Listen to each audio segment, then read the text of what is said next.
ASA could well stand for action, speed, and attitude, especially at Madison International Speedway. 2 years ago on the final lap, a pair of short track legends tangled in turn 3, and after a mad dash across the infield, Gary St.Amant gave Mike Eddy an earful, while just a few feet away, Robbie Pyle soaked up the thrill of a surprising victory. Then, last year, home state hero Steve Carlson offered up one of the most stirring charges ever, taking the number 36 from the last row of the grid to the top step of the podium. Certainly, Connecticut native and adopted Hoosier Peter Cozzolino will never forget his first win coming 2 weeks ago at Indianapolis Raceway Park. Another young driver is seeking his first victory here tonight at Madison, Wisconsin, in the person of 17-year-old rookie points leader Reed Sorensen. But Reed, your worst qualifying effort of the season, all the way back here in 19th. What's it going to take to ride this horse to the front? Well, we're going to try to follow Garvey there and see what we can do, but we haven't had a good car all day, so we're just going to try to get a top 10 out of it and not wreck tonight and, you know, head on strong for the rest of the season. Well, speaking of top 10s, this young man has been nothing less than spectacular this season. In fact, we did a comparison of his first half of his rookie season with that of David Stremme, last year's Rookie of the Year, and 1998 ASA Rookie of the Year, Jimmy Johnson. Wow, in every statistical category, Sorensen has the advantage. Well, as surprising it is that he's qualified way back in the field, equally surprising is the guy that's with Ken Stout on the front row. That's right, Rob. Another rookie, Brett Sontag, having a great qualifying effort. In fact, his best one of the year by a solid 7 spots, puts him on the outside of the front row. But that's not the story. The story is this man, Butch Miller, who has surpassed Bob Seneker's pole mark of 49 poles. It's taken you 24 years, but boy, what an accomplishment. Did you ever think back in 1979 when you earned your first pole that you'd be the winningest ASA pole racer? Never did, you know, and we're just tickled. Bob Seneker, he's a great racer, and I hated to see that record fall, but if anybody was going to do it, I sure am glad it was us.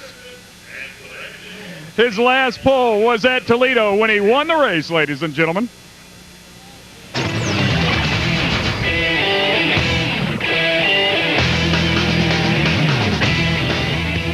Welcome to the heart of the American Midwest, Oregon, Wisconsin, to be specific, for the 10th round of the 17-round ASA National Championship Tour, the BFGoodrich Tires 250. Let's get right down to the front of the starting grid for that special command.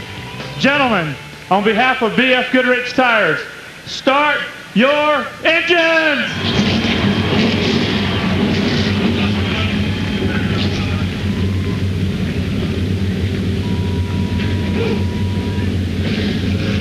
And Madison International Speedway rumbles to life under the lights one more time. Hi, I'm Greg Creamer. Great to be with you. We've already heard from Rob Albright and Ken Stout down in the pit lane area, but with me as always is Jim Trado. And Jim, you're a Wisconsin native. We're at home for you, and I know the history of successful stock car drivers emanating from this state means a lot to you. When you look at it and you put it on paper, it's unreal the number of drivers that have come out of Wisconsin. And when you look at this list, there's champions at all levels of motorsports and stock car racing. There's even drivers that have come to Wisconsin to learn to race, namely Mark Martin and Jimmy Johnson. Among these drivers on the list, 110 ASA race victories just on this list. And there's a lot more drivers out of Wisconsin that have raced here in ASA. Been a tremendous success level for those drivers, and with all that bread he was talking about, you know it came with a lot of cheese. We'll be right back.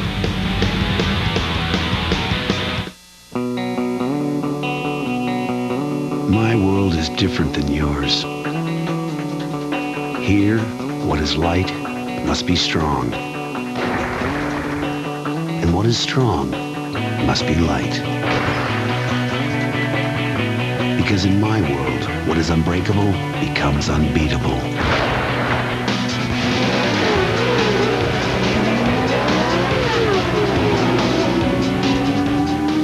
Hey, fish stick, your SUV's pretty tough, right? Not when friction takes over, pal. Friction and heat cause stress and wear, which over time can make that little dinghy seem a lot heavier.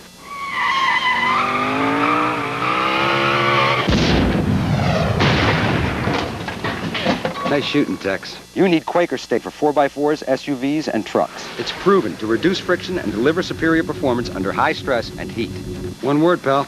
Carpool. Quaker Steak. The power to reduce friction. Don't make me send you the lab results. I think the best thing that ASA taught me was to run hard. It did everything in the world for me personally, and we learned a lot. The reason ASA is such a good training ground is because it's so competitive.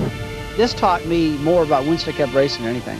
In ASA, you had to do it all instead of just saying, hey, I'm a driver, I can drive the car. ASA is by far the best short track series in the world.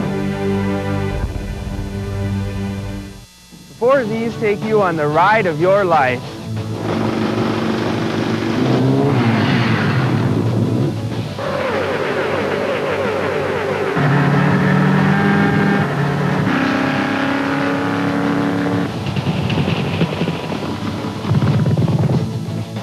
They get the ride of their lives in a safe, secure, smart Featherlight trailer.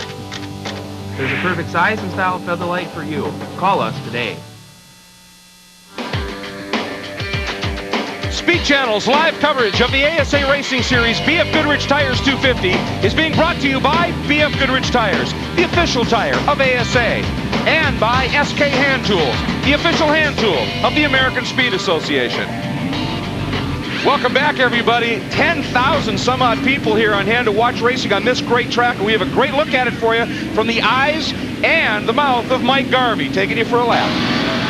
Coming down the front straightaway, the key is to stay high getting into turn one, not get in too deep, get the car turned down to the bottom, really try to run off the bottom hard off two, get a good run down the back stretch. The same thing turn three.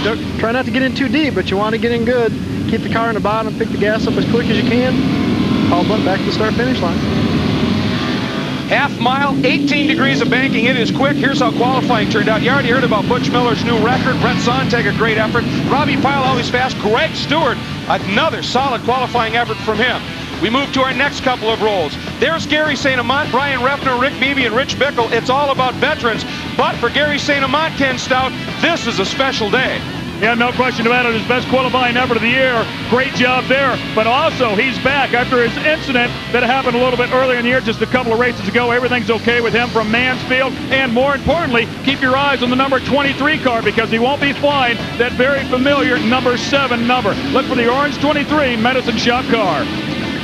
Thank you, Ken. We take a look at our next couple of rows. A great veteran, Glenn Allen Jr. with Kevin Sawinski. Todd Cleaver, a fairly serious veteran, but a youngster putting up a tremendous race, or qualifying effort, I should say, and he's from nearby, Rob Albright. Yes, he is. 19-year-old Andrew Morris. He began racing go-karts at age 11. He's a prodigy of Madison track owner Terry Kunis. He's won twice here, guys, in late models this season, but it's a big step going from a 50-lap late model feature to racing against these tough guys from ASA for 250. He was spectacular in qualifying. Next couple of rows, Travis Kittleson and Toby Porter, a couple rookies. David Klein and Chad Wood, both out of local Madison, Wisconsin. And for Chad Wood, who's been racing all season long, well, Rob, this is an important one for him. Yes, he had a strong top 10 run 2 weeks ago at IRP. He's got new sponsorship this weekend. Jeff Sauer, the hockey coach at the University of Wisconsin, has a special charity, TrackSiteCharities.com. He supports a number of children's charities, and that's who they're racing for tonight. So some added incentive and some added pressure. Thanks much. We look at the next few rows. Garvey and Sorensen buried much deeper than they normally are, as is our most recent winner, Peter Kozolina with Boris Jukovic. David Seitz struggling again in qualifying. Then we take a look at the next couple of rows. Ronnie Hawley, a young rookie, looking pretty tough. Paul Payne, Chris Stump. But for John Dial, Ken Stout, he's actually brought in a ringer that's going to sit up high. Yeah, we've talked about how important spotters are, and the rookie has brought in an awesome one. He's got him out of retirement. Rick Hartman, who has spotted for ASA greats like Butch Miller, Gary St.Amant, Kenny Irwin, and Jimmy Johnson will be spotting for the kid. Thanks much. We take a look at our last couple of rows.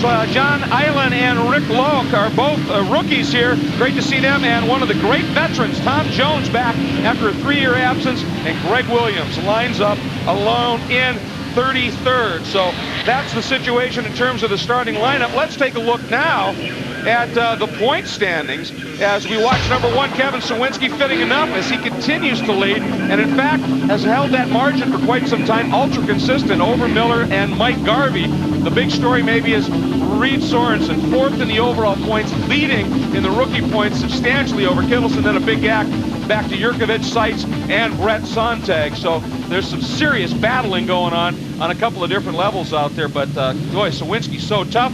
We always have some great looks for you, and we're going to be on board with our most recent winner, Peter Kozolina. The McDonald's car qualified 21st, moving up just a couple of spots. We'll also be looking out the front windshield and other areas for the number 17 of Mike Garvey. He qualified in the 18th position with his Janicking sponsorship, and from the third row, or qualifying in the third spot from the second row, I should see, is number 63, Robbie Pyle, going to give us a great row. Now, there are some drivers who are missing here. Let's go back down to Ken Stout. Yeah, one of the names, one of the notable names that won't be racing here tonight will be Mike Cope, who's been with us all season long. Unfortunately, they had a trailer fire in North Florida on the way up here and was not able to make the trip. Hopefully, we'll see him at our next event. And Rich Bickle in the 42 car there, the Blaine's Farm and Fleet Chevy. He stopped on the racetrack. New rule this year is Richie's been on and off this season in the series. If you stop on the racetrack, you go to the tail. So Richie will be having to go to the back of the field. Also, Paul Payne stopped on pit road under parade lap, so he'll have to start at the tail as well. Yeah, it just makes their work a little bit more difficult, although Bickle looks like he's trying to make some spots up. Let's take a look quickly at our race analysis. 250 laps at a half-mile track. That's about 25 miles, 33 starters. Again, almost 200 grand in first prize money. And the pit window's 100 laps. So, 2 mandatory stops. Jim Trado's strategy, as we've seen all season long, it's going to be just huge. Most of these guys may look at their fuel window and say, okay, let's get a stop then. Peter Cosolino at IRP pitted early and pitted twice early, so there may be some strategy there. We'll keep an eye on pit road for you all night with Ken Stott and Rob Albright down there on pit road. You see the lights around the pace car. One of the most crucial areas of this track is the brakes. It's a squeezed half mile, so you're coming into the corners very fast with heavy braking, and you've got to manage your brakes to get to the end. So there's a lot for these guys to be dealing with out here, as well as the setting sun. Lights will be coming up. Pace car is in. We are about ready to get racing going here in Madison International Speedway. Green. Career record pole sitter leads him out of the turn, but what a move by Sontag on the outside. Able to swoop into one, a little bit better angle in. He grabs the early lead as the field funnels in, and Greg Stewart getting a nice start as well. He gets by Miller. Then is the 80 of Refner, then the 63 of Robbie Pyle, who we hop on board with. And look at that, Miller and Refner absolutely door handle to door handle. Refner with that little better line out of the turn. Gets the nose in front, drops in front, and he demotes Miller to 4th. One thing Miller knows is you don't win it in the first couple of laps. Let what happens happen to go after it. Richie Bickle is slower on the racetrack here, Greg. I don't know what the problem may be, but he's not up to speed. He has to go to the tail. Now there's more problems in that team effort with Chad Wood. Meanwhile, Greg Stewart having himself a solid run up in the second. Rob Albright, he qualified well, but he's racing early. Yeah, Greg Stewart, of course, had an engine problem 2 weeks ago at IRP. Took him out when he felt he had a top 5 car. He burned his foot a few weeks ago at I-70. He's really struggled with that. In fact, he's still limping, but I'll tell you, that right foot is feeling no pain in the early going, guys. Well, it's numb from being mashed so hard under the accelerator. And look at he got that car to pivot and rotate. What a drive off the turn. Down underneath Sontag. Inside could be key here. See what happens coming out? Boy, it's still Sontag. A little bit better exit run off the corner, but Stewart stays top. Oh, very close. And this time Sontag gets the run out. But this battling has allowed Refner. He's got to run at Stewart. Stewart defends, but does it wisely, feinting a look inside of Sontag. And Brian Refner is looking awfully racy here. Well, very early on in the event, but he almost nudged Stewart, saying, pick a line, because I'm coming in the Morton Salt Chevy in the number 80.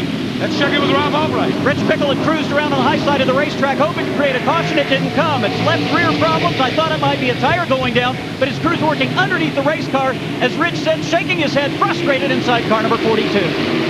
Well, he looked very strong in qualifying. He's one of the earlier qualifiers, and usually the track gets quicker. His time held up pretty well. I think he was finally ready to go racing this. For as many racetracks as Rich Bickle has raced on, he has 2 track championships here back in the mid-'80s, so he's raced here a bunch, as Capital Speedway has now become Madison International Speedway. Once again, Stewart tries that low drive in that number 33 body balance Chevy. Didn't work there. But Brian Refner in the 80 Menard Chevy, one of the stories there is that he has really suddenly come on form and had a great midpoint of the season. Look at Stewart once again, trying anything he can to get by Sontag. This one, well, I was going to say he may have had it. To the right of your screen on board, watching from Robbie Pyle's viewpoint of that battle. And there goes Stewart. Boy, he is just wedged in there now. See if he can get the drive in. Sontag running him very deep. It's hard racing like this that takes the toll on brakes and gets down. You think back to Lakeland, Sontag's had some problems with brakes in the past. You know, Brett Sontag having a great run here. It's kind of a shame because he's only going to be at one more race here this year with the ASA. We'll see him at Illiana, and the reason for that is they decided to pull him out so that he can save his rookie eligibility. He'll come back and battle for that Rookie of the Year status a little bit later on in another year coming. He's doing a great job now, though. Well, I think, Jim, there's no question he's showing right now that with this experience, coming back running a full year as a rookie next year, he's going to be very quick. Greg Stewart has not led a lap in a while. He's led 29 laps all season long. And look at this tussle here. This is, again, it's for the lead here at Madison with Refner sitting back saying who's going to be in what line next. So I want to get past because Refner has a fast race car. You saw the nose of the 52. Bridge Miller, the pole sitter, back to Foreman forward. Meanwhile, battle for 11th over on the right side of your frame, and that's Sawinski, the number 1, Great Clips Chevy, and he's leading the number 30 Bob Steele Chevrolet of the rookie Travis Kittleson. And these guys are duking it out well back in the back. It looks like Stewart may have done it. Stewart, just enough persistence pays, and Stewart noses ahead at least briefly. Boy, look at Sontag run him tough around the outside. Onto the front straight we go. And Stewart doesn't get credit for leading a lap yet because it was on the front straight. Sontag got his nose back in front. We'll see if they pull even here. Stewart, I was told by our statistician, Ross Wellman here, that he did lead lap 12. So he has the 5-point bonus, which is important. And every dollar counts at the end of the year when they come out of the top 20 in points to make the big check handouts. Well, he just led that one, led lap 14. And now it looks like he may have been, well, every time I say that, Sontag runs so deep into the next corner, comes right along with him. You got it. Oh, look at that. Stewart letting the rear end rotate just a little bit. He practiced that move in practice, and as I was standing watching qualifying, he did the same move. He was trying to get bite on the bottom of that racetrack in the 33. You got to give these two credit. How many laps is this now of the absolute side-by-side? Just enough for a piece of paper between the two cars, and yet they have not touched once. ASA racing at its very best right here at the BFGoodrich Tires 250 at Madison International Speedway. I want you to put together a young, top-notch team for me, Dad. On August 8th. You know what they say, you're either SWAT or you're not. The best squad he ever assembled. Why'd you pick me? Take off the captain. Is about to face the impossible. I will give $100 million to whoever gets me out of here. $100 million! You will be ready for anyone and anything. SWAT, rated PG-13. In theaters everywhere August 8th. This Saturday on Speed. Live Formula One qualifying for the British Grand Prix. Get your road racing fix with Grand Am Cup from Mid-Ohio. Speed touring car is revved up at Road Atlanta. That's all this Saturday only on Speed. You guys ready for the movie? Yeah. Want some popcorn? Yeah. Everybody upstairs. What's happening, Mom? No, keep going. Upstairs, all the way up. Hurry, hurry, hurry. Hello? This is Mike with Brinks Home Security. Is everything okay? No, somebody just tried to break in. I'll notify the police. Thank you. It's gonna be okay. It's gonna be okay. Just stay close. Brinks Home Security protected this family, and they can help protect yours, too. The Brinks award-winning monitoring center provides a quick link to emergency authorities 24 hours a day. Call Brinks Home Security now and get a 10-point home security analysis free. You can also get the Brinks standard system installed for just $99. That includes the Brinks security keypad. As a special offer, we'll install a second keypad absolutely free. That's a $125 value. You also get the security of the Brinks name. You're never really home alone when you have Brinks Home Security. Brinks Home Security, dedicated to fast response and peace of mind 24 hours a day. Call now. Welcome back to Madison International, and absolutely nothing has changed up front. They are still side by side. A number of laps have gone by. Now Butch Miller has worked his way by Refner and slotted into that third spot. Butch's car is fast. I mean, his qualifying lap will rocket quick. And I talked to him a little bit earlier, and he smiled and said, nah, we're in good shape. We got a great car for the race as well. Meanwhile, Refner's running very quick. Even though he lost the spot, Rob, he's still right there, very close. Well, I'm with Brian's crew chief, Walter Giles. Walter, Brian sits back in the fourth spot. He sat right behind that side-by-side battle for the lead for a while. Is the car really better, or is he just pacing himself at the moment? Rob, the looks of the car is very, very good tonight, and Brian's just pacing himself. He needs to win this race, and we've got a plan to win this race, and he's not going to do anything silly. course, Brian, as a native Wisconsin driver, he'd love to do well for the home folks tonight, guys. Well, we hear him talking about that strategy, and it's so crucial. Once again, Stewart got a good run off the turn. Now, what happens, I think, Stewart backs off just a little bit, and I think the problem is he's great down low in the turns, but as they run up onto the track, he really wants to go to the wall, and in pinching the car down and staying fast, he's really working those tires. And a great run here by Brett Sontag. He may have a little freer run as he's running the outside line, but even as he nosed ahead of Greg Stewart momentarily a couple laps ago, he allowed room on the inside to race side by side. Here they go home as Duck this time by. Well, I think that Stewart's pushing, because he's heating up that right front really bad, just trying to stay low. And Miller's trying to help Stewart out, give him a little arrow push, maybe help him work by. And these two guys, this is just phenomenal. This is what it's all about right now. And we see Sontag continues to be impressive. Let's go back down to Ken Stout in his pit. And we're with Tom Lammy, crew chief for Brett Sontag. I'll tell you what, man, the kid is really showing some poise here, a lot of patience. What's he saying on the radio, or is he too busy? He's real quiet on the radio. He's too busy. He's got a handful of steering wheel. Looks like they just got him for second place now. The car is handling fabulously on the outside. Yeah, got to set it up that way. He's had a lot of laps at this track, and he knows how to run the outside here real well. Looks like they planned on a secret that nobody else is working on, guys. Well, where that's going to help them, Ken, I would think, is when they start to get into lap traffic, because if the traffic does what they normally do and stay low, that means Sontag's going to be sweet around the outside. Problem is for him right now is he has Butch Miller, whose car is a missile on the inside. And this kind of reinstigates what happened at Toledo Speedway. Butch Miller won the race, but Brett Sontag had a great run there. They ran side by side, lap after lap. They even got a little bumping and running going on there, so we'll see if anything heats up here in Madison. Well, Butch dives in, carries a lot of mid-corner speed, and right there is where he gets Sontag. That car of Miller's is so hooked up down on the inside right now, but like I said, we'll see what happens in traffic. And Miller's all over the back of, well, I should say Refner's all over the back of Sontag. So Sontag's car is working well around the outside, but I'm not sure right now, Jim, that that's the fastest spot on the track, because Stewart got by him, he's gone. Miller got by him, he's opening it up, and Refner's all over the back of him right now. So sitting here, and also still his lap down, and he's all over is making a charge and is moved up. There's Cleaver right there, and Rob Albright, he's clocked into the top 5. I'm seeing him on every car.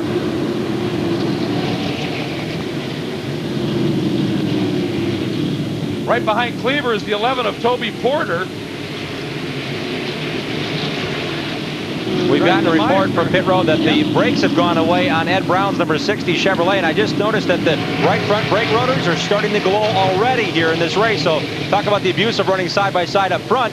The rest of these guys are now starting to glow a little bit in the right front, heating those brakes at 1,200 degrees. Let's check in again with Rob Albright. You know, guys, I checked with Todd Cleaver. I said, since you changed crew chiefs, even though you were in the top 10 in points, things seem to have gotten worse. 10th, 14th, and 17th his last 4 outings. But he just smiled at me and said, no, we made the right decision. You're going to see. And you know what? He was exactly right, guys. Well, Cleaver's at home. If anyone's in their lounge chair right here, Cleaver is a track champion in 2001. And here we go, traffic. That is the 37 of Ronnie Hawley. And Stewart going around the outside. There's Miller. But as I said, traffic down low. This is where 71 of Sontag could really excel. And here he comes, trying to get back into that picture. Stewart's by, Miller's by. But as you can see, traffic up front, they're going to be, oh! We've got a big spin. And I don't know if there was contact over there or not. Chris Wimmer and Rich Locke in the white number 24, they're trying to catch back up. They may have been involved in turn number 2.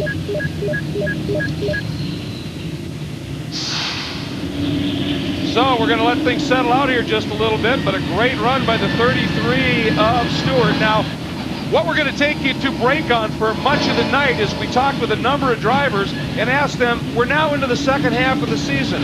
What do you have to do for the rest of the year to consider it successful? Here's what Mike Garvey said to us a little bit earlier. We just got to keep doing the same thing we did the first half. Keep racing good. The car's been good. I think we didn't qualify good here today, but I think it'll be a good car in the race, and that's what we got to do. Just we just keep coming, trying to win the races. That's what we're looking at. We're not looking at the points. We're not getting caught up in that. We're not stroking it. We're here to win races.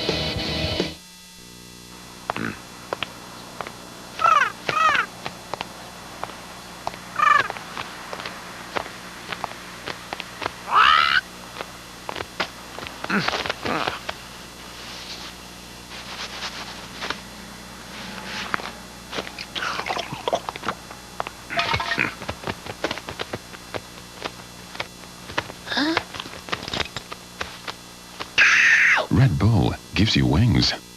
In a hidden city, a dark force has been uncovered. It's a weapon more powerful than you could ever imagine. On July 25th, take us to the cradle of life. It's your destiny. The fate of the world rests in the hands of one woman. Academy Award winner Angelina Jolie is Lara Croft. Are you truly prepared for what you're about to learn? Tomb Raider, The Cradle of Life. Rated PG-13. Friday, July 25th, everywhere. A brilliant sun. Virgin sand that stretches for miles. And not another soul to bother you. Because there are 1,000 ways the Marzook Desert can kill you. And that's a deterrent.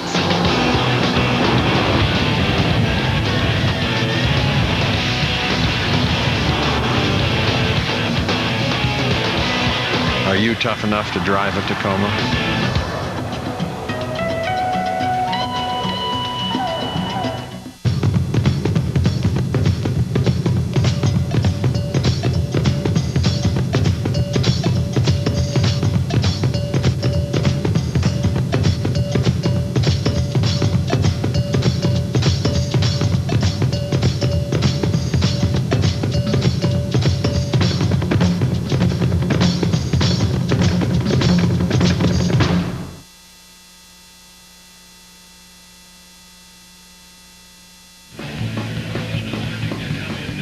Welcome back, everybody. We've heard already quite a bit about BFGoodrich as sponsors and the like, but they are very involved.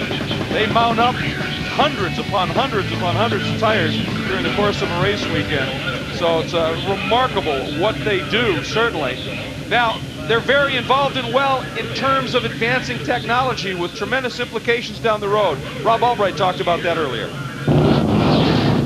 There's only one way to transfer 3,000 pounds of mass and 450 horsepower to the racetrack, and that is through these 11-inch wide round rubber donuts known as racing radials. Well, this is the state-of-the-art in tire technology. Utilizing proprietary software and a Palm Pilot, a BFG engineer takes a temperature reading during practice at the inside, center, and outside of the tread of these racing radials. From that, a report is generated. Driver and crew chief then analyze the results and make the necessary chassis adjustments so that they can go faster. What does this mean to you? A lot, actually. The lessons learned on the racetrack in this tire technology are applied directly to the radials that you use on the street. It's just incredible how important those tires are. I mean, every input is translated down to the track, from horsepower to braking, turning, those four little pieces of rubber. And right now, Greg Stewart drops the hammer, gets a good launch, and we've had some strategy employed early, Rob. Peter Consolino came on pit road. They jacked up the left side and did absolutely nothing. I talked to crew chief Dick Gator. I said, what's going on? He said, we didn't qualify well. This was one of our 2 mandatory stops. It was a stop and go. We planned one more stop for fuel only, and we'll be good to go to the finish, guys. Well, that's interesting. They didn't put anything on the car, but I'll guarantee they were looking probably at those tires, just checked the wear. They didn't put fuel in at IRP one race ago. It was a long period of green where teams are worried about running out of fuel, so Coslino may have stumped himself because if a caution doesn't come out and he comes in for fuel only, he may want to come back in for tires, and that may make the whole scenario go out the window. The concern would be is that we're only just a few laps into this, 46 into it. May have been a little bit too early to really be comfortable with that fuel. So they decided to roll the dice. Hey, why not? Sometimes you got to take that leap. Oh, they got the trophy to IRP, didn't they? Yeah, they absolutely did. It's the battle for 11th. That's 30 is Kittleson. Number 1 is Sawinski. The story, maybe, is the guy right in front, though. That is number 17, Mike Garvey. Started in the 18th spot and is now up into the top 10. We're looking back from Garvey right now at young Travis Kittleson. Neat story on Travis. He's from Merritt Island, Florida, but really he moved there at the age of 2. He grew up and was born, in his first 2 years of life was 20 miles down the road in Cross Plains, Wisconsin. His entire family, minus his dad and mom, are still here. They're all in the grandstand tonight. He's got a lot of friends and fans here in Wisconsin for this Florida driver, but we didn't know that till we got here. It was like, yeah, I'm having a lot of people show up. This should be cool. Well, and he's got Garvey right in front of him. And we may have just gone yellow once again. Everybody's slowing up. The number 94 had a quick spin out there. Paul Payne out of Mound, Minnesota. The Justice Brothers Chevy. The first caution was for a quick spin by Chris Wimmer, so I'm wondering if these brakes are starting to come into effect where either they have closing speeds or their brakes may be a little soft at this point in the race already. So Paul Payne, looks like it was just a quick spin. If he didn't hurt the tires, he may just be able to continue at this point, but it does bring out a bit of a yellow. You know, one of the things we've heard a lot about here this season is racing close with somebody. Well, that comes down to trust. Pretty much, I don't trust anybody when it comes to racing. Well, I trust most of the veteran drivers that I've raced with for quite a while, but some of these young rookies, they're hungry. I don't trust them too much. I hope they all understand it's just hard racing. We're all going for a win. We're not here just to, you know, mess around. We want to come race. I do have a little bit of trouble with some of the guys that drive some of the blacker Chevrolets. Good rookie, Reed Sorensen. I don't mind racing around him, raced around him side by side at Lanier for many laps. Some of the lap cars out there scare me before, you know, when you're out there racing with them, they give you a scare a couple times. I trust the veterans, a lot of the veterans. You got some that drive kind of rough, and then you got some that you can race with. I don't want to sit here and pick and choose too much because make friends and enemies too easy. Butch, Garvey, guys like that, you know, the veterans guys been around. Some of these other cats, you can't tell from lap to lap, from corner to corner what they're going to do. I'm still learning the new guys, which ones to be careful of, and which ones sometimes you need to give a boot to. Now that's a loaded question. You don't trust anybody out on the racetrack. I kind of think that last line is probably what it really comes down to. There's some guys you might be comfortable with racing, but I don't know about trust. Oh, we've got Mike Garvey is down in the pits, and he's in, and they're doing something on the front. But we've been talking about brakes, and Ken, that's going to be a factor all night long. There's absolutely no question. You know, I talked to some of the veterans here, Kevin Sawinski, also Butch Miller, but it was Dion Deneau, of course, the crew chief for Butch Miller, who said if these guys don't save their brakes, they will not be at the end of the race. These rotors, of course, on the front of the cars are already glowing red hot. We heard you guys mention it. You can see it down here in the pits. If they don't save these brakes, Dion said those cars will not be around at the end of the race. They'll have brake fade, and they'll get in trouble. Fall back, guys. Well, these are the kinds of things that can kill a championship. Mike Garvey is on pit road. The engine very badly overheating. In fact, it erupted in a plume of water out of that radiator cap. Now the crew trying to get the 17 machine refired. He's back on the racetrack. No signs yet, guys, as to whether or not this is going to be a temporary problem or a permanent one. Well, either way, obviously, it's a bad omen when it's getting cooler on a relatively cool, pleasant day to see that starting to overheat already. And the bigger concern is if it lost when it burped up a lot of that coolant, that'll superheat the engine sometimes. And if that happens, you start to lose power because you've damaged the rings, etc. So this could be a long night for Mr. Garvey, no question of that. And then he gets held up there way out of the pits, and there's the water that bubbled out, of course, mixed with the coolant that they were putting back in. And now he's queued up, waiting to get back into the race here at Madison. Here's a look at your top runners after 52 of 250 laps. You want your car to last forever, right? How do you feel about friction, tightwad? Newsflash, pal. Over time, seals can bust. Hey! Rings can blow. Don't forget metal to metal contact. This is Quaker State higher mileage engine, proven to reduce friction and condition seals. And it helps restore power in engines with over 75,000 miles. You gonna pay for that? Nope. Quaker State higher mileage engine, the power to reduce friction. Don't make me send you the lab results. Saturday on Speed.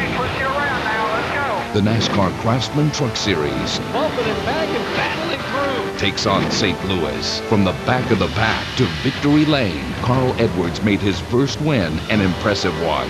Now, the toughest racing in NASCAR heads for the Gateway City and lights up the night in prime time. The Dodge Ram Tough 200, Saturday 9 Eastern, only on Speed. A brand new pickup truck is a beautiful thing. So protect your truck bed with Tough Stuff, the Rhino Lining Sprayed-On Bed Liner. Hi, I'm Mark Oliver. Drop-in bed liners just won't cut it. They can damage your paint job and create rust problems. But Rhino Lining's polyurethane truck bed linings are sprayed on up to a 1/4 inch thick. They can take a beating and won't crack or warp. They're warranted by your dealer for as long as you own your truck. Water can't get under a Rhino lining. It prevents rust. Drop-in liners don't. And Rhino linings resist chemicals. Rhino linings are only available from authorized Rhino linings dealers. Remember, it's not a genuine Rhino lining without this emblem. Rhino bed liner is the best bed lining there is, period. 13 years, 200,000 miles, and 2 engines. But still